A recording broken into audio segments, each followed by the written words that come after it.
Old fart gets his revenge. This story was from my grandpa who knew this guy when he was growing up in the 1960s. So we'll call this guy Henry. He was old as shit when this story took place. In New Mexico in the early 1960s, Henry owned a decent-sized ranch. Now Henry was a badass motherfucker. In his younger days he fought in WW1 and was rumored to be a gunfighter in the last days of the Wild West. He was also rumored to be associated with the mafia in Chicago in the 1920s when he went to college. Henry had about 15 ranch hands and 3 sons. He had lots of cattle and land. His youngest son was in the army at this point in time and the other 2 had other jobs. A lot of his ranch hands were black and some were refugees fleeing racial violence in the East at that time. So one evening his guys were attacked and beaten up and a couple of his cows were killed by unknown attackers, but it was pretty obvious it was the KKK.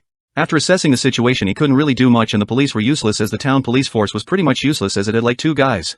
These attacks continued for a couple weeks. No one was beat up but some cows were killed and fences and stuff were destroyed. Henry received a note saying that he had to get rid of all his black workers by the end of the week or they were gonna burn down his ranch and kill everyone and everything. So he kinda said fuck this and called his son who just happened to be on leave. His son and a couple of his army buddies were on leave and they pretty much had nothing else to do but come over.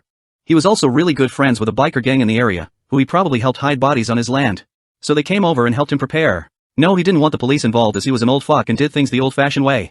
So he sent a couple ranch hands over to town to get drunk and distract the police and he would bail them out in the morning. Basically it was 2 underpaid cops trying to contain the drunken madness in a bar in a small town in the middle of the NM desert. So one night the clan pulled up ready to trash the place. The remaining ranch hands were having a bonfire and seemed completely oblivious to their impending doom. They were strapped though. Henry had his son and his buddies and the bikers hidden in the barns and sheds ready to attack.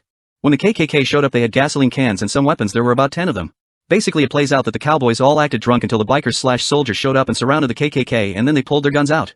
Now I never heard if anyone was killed or if he just gave them a good scare, but there hasn't been a single racial incident or animal murdered in that town since then. Also Henry died a couple years later from cancer probably cause he smoked and dipped for like 60 years because it was healthy back then. Anyway, grandpa was cool and knew a lot of badasses like Henry.